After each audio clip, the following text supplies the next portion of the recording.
Hello, j'espère que vous allez bien. Alors aujourd'hui, petite vidéo sur comment je suis devenue comédienne tout simplement.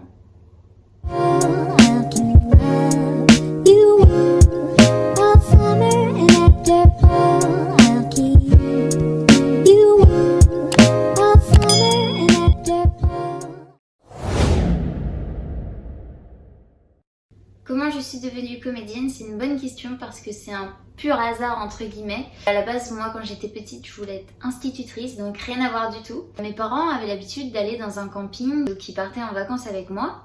Et à force d'y aller tous les ans, mes parents ont sympathisé avec le patron du camping. Et ce fameux patron, il voulait refaire la plaquette du restaurant. Vous savez, sur le menu, il y avait une petite photo d'une famille qui dégustait un repas. Juste une petite photo pour mettre sur la carte du restaurant. Tout simple. Et comme mes parents avaient sympathisé avec le patron, il a demandé à mes parents si c'était possible que sur cette photo, ce soit nous, notre famille, comme on se connaissait bien, et à la place, on avait un dîner gratuit dans le camping. Donc mes parents, aucun problème, ils disent oui. Et en fait, cette photo, on l'a faite pendant la période du Festival de Cannes. Et comme c'est un camping dans le sud, il avait pas mal de contacts et tout. Donc c'était un photographe assez important entre guillemets. Et donc du coup il a fait la photo, tout s'est très bien passé, on a fait le dîner. Bon, je vous avoue, je m'en souviens pas, mais voilà, tout s'est bien passé. Et quelques mois plus tard, mes parents reçoivent un appel. Oui, bonjour, on a remarqué votre fille, on aimerait bien qu'elle soit mannequin. Bon, je sais pas exactement ce qui s'est dit, hein, mais je fais à peu près. On aimerait bien que votre fille soit mannequin. Donc mes parents un peu surpris, ils y croient pas trop, c'est pas le genre d'appel qu'on reçoit tous les jours. Alors mes parents, oui bien sûr, à force d'avoir les publicités au téléphone, oui bon bien sûr, d'accord. Et en fait non, c'est sérieux, on voudrait vous rencontrer en réel, en agence, voir comment ça se passe et si ça se passe bien, que votre fille intègre une agence et soit mannequin. Enfant. Donc bon, un peu plus sérieux, mes parents acceptent. Donc on va à ce rendez-vous. Pour le coup, je m'en souviens, j'étais petite. J'avais moins de 5 ans. Je sais pas quel âge j'avais, mais j'avais moins de 5 ans. Et je m'en souviens parce que j'ai dû jouer à ce rendez-vous. En fait, j'ai joué. Voilà, tout simplement. Et en fait, ils voulaient juste voir si j'étais à l'aise au contact des gens que je ne connais pas. Parce que quand on va sur un tournage, sur un shooting photo, sur un défilé, on ne connaît pas les gens avec qui on travaille. C'est pas nos collègues de tous les jours, puisqu'à chaque fois, c'est nouveau.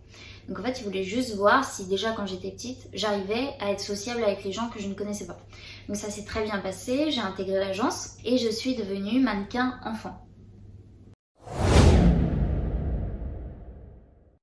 L'agence, qu'est-ce qu'elle fait pour moi? C'est pas compliqué, en fait, c'est elle qui me trouve du travail.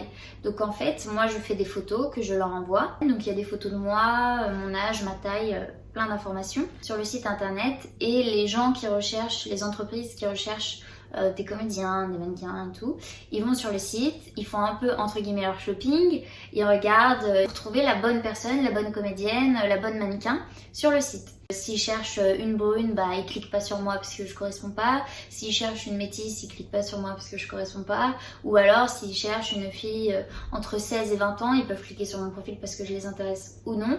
Et si on est sélectionné par la société qui nous embauche, l'agence nous contacte et nous dit voilà Manon, tu as été sélectionnée par cette entreprise, tu as un casting telle date, telle heure, est-ce que c'est ok pour toi? Oui, non, voilà. Le truc le plus stressant je trouve pendant les castings, c'est qu'on voit les personnes concurrentes entre guillemets. Vous voyez, on est dans la salle de casting et je vois plein de filles qui ont quasiment le même physique que moi, par exemple une blonde de 20 ans qui me ressemble. En fait on a un peu toutes le même physique et on sait qu'il n'y en aura qu'une. Et ça c'est un peu stressant mais c'est comme ça. Et ensuite le casting, donc on rentre dans une salle, généralement c'est une salle toute blanche avec des murs tout blancs. Il y a une caméra devant nous, un trépied, une petite marque au sol où on doit se mettre. Et là, on fait notre texte tout simplement. Souvent, avant, on se présente, on dit bonjour, je m'appelle Manon Schran, j'ai tel âge, j'habite à tel endroit. Et après, on fait la petite scène. Voilà, donc ça, c'est le casting. Ça dure pas très longtemps, je dirais entre 5 et 30 minutes à peine. Moi, le casting le plus long que j'ai eu, c'était 2 heures. C'était long et c'était surprenant par rapport aux autres castings puisque jamais j'ai eu un autre casting aussi long. Le plus long, à part les 2 heures, ça devait être 30 minutes, même pas. C'est comme un petit entretien d'embauche mais spécial, comédien, comédienne, voilà. Donc on passe le casting, on s'en va, on dit si on est dispo pour tel jour de tournage ou pas. Faut être dispo sur les dates que la société de production a mis en place pour le tournage. Et ensuite, on nous rappelle ou on ne nous rappelle pas. Comme dans tout métier, je pense, où on va faire un entretien d'embauche, on est rappelé ou on n'est pas rappelé. Et souvent, quand on est rappelé, c'est que c'est bon. Si on voit qu'on n'a pas d'appel sous 2 semaines, bah, c'est que c'est non. Quand on va sur un tournage, donc en amont, il faut apprendre des textes. À part si c'est de la figuration où là, il n'y a pas de texte, c'est juste être présent et faire une apparition dans l'image, mais sans texte. Mais quand on est comédienne, il faut apprendre du texte avant le tournage parce qu'on a des textes à jouer. Moi, comment est-ce que je gère ça? Alors, la production m'envoie les textes, donc je les lis quand je les reçois évidemment parce que je suis hyper curieuse, je veux savoir ce qui se passe pour mon personnage. Je les lis quand je les reçois, je les imprime. Moi, j'aime bien avoir le texte en support papier.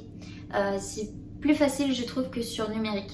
Je les révise plusieurs fois et puis j'arrête. Et ensuite, je fais ça plusieurs fois jusqu'au jour du tournage. Et le jour du tournage, de toute façon, on a des répétitions avec les autres comédiens pour que tout le monde répète en même temps. Ça s'appelle une italienne. Donc on répète tous en même temps. Bon, évidemment, il faut les apprendre avant. On peut pas les apprendre le jour J du tournage. Est-ce que c'est compliqué? Non, parce que j'ai l'habitude d'apprendre des textes. Je trouve pas ça compliqué. Et puis j'ai une bonne mémoire. Comme vous vous en doutez, après le tournage vient la diffusion. On a tourné les scènes, tout est enregistré. La prochaine étape, c'est la diffusion à la télé, devant tout le monde, au cinéma, sur internet. Moi, d'un point de vue personnel, c'est peut-être complètement différent pour les autres. J'aime bien me regarder de temps en temps pour voir ce que j'ai amélioré, ce que j'ai mal fait, ce que j'ai bien fait.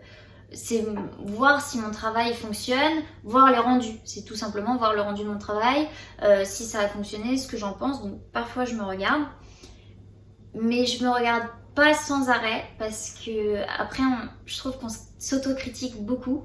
Moi je sais que si je me regarde à la télé, je vois souvent tout ce que je n'aime pas de moi, je vois tous mes défauts et j'arrive pas à en tirer le positif. Je vois tout ce qui ne va pas. Et donc du coup je me détache un peu de ça. J'étais en 4e ou 3e, donc j'étais au collège. Et en fait tous mes potes de collège ou tout le collège en général, ils m'ont tous dit que je sois comédienne ou non, j'avais pas du tout changé, j'étais la même personne. Sauf que quand je suis arrivée au lycée dans un nouvel établissement, les gens me connaissaient que en tant que comédienne et ils ne me connaissaient pas du tout avant d'être comédienne. Et donc des clichés, ouais elle se la pète, ouais elle se la raconte, c'est bon elle passe à la télé, elle fait sa princesse. En fait les gens apprennent pas forcément à vous connaître et direct vous mettent une étiquette sur le front. Ça a tourné, forcément c'est une rumeur, c'est un potin à raconter. J'en ai pas trop souffert, c'est sûr que j'ai eu des critiques, mais ça s'est plutôt bien passé et jusqu'à aujourd'hui ça se passe plutôt bien dans mes relations. Les gens comprennent et acceptent que je suis comédienne, ils n'ont rien contre ça. J'espère que j'aurai réussi à bien vous expliquer parce que j'avais pas vraiment préparé cette vidéo. Ce matin je me suis dit tiens Manon, et si tu racontais comment t'étais devenue comédienne? Ça fait plusieurs fois que t'as la question. Vas-y, active ta caméra, allume la lumière et vas-y. Donc je sais pas si c'est très clair pour vous, j'espère que je vous aurai bien expliqué. De toute façon si vous avez encore des questions, je peux faire une FAQ numéro 2. On peut en refaire si ça vous tente. Mais voilà, j'avais envie de vous raconter et en plus vous étiez nombreux à m'avoir posé la question. Maintenant, vous savez tout et je vous fais des gros bisous et je vous embrasse. Et n'oubliez pas de me mettre un petit like, des petits commentaires et d'activer la cloche et de vous abonner.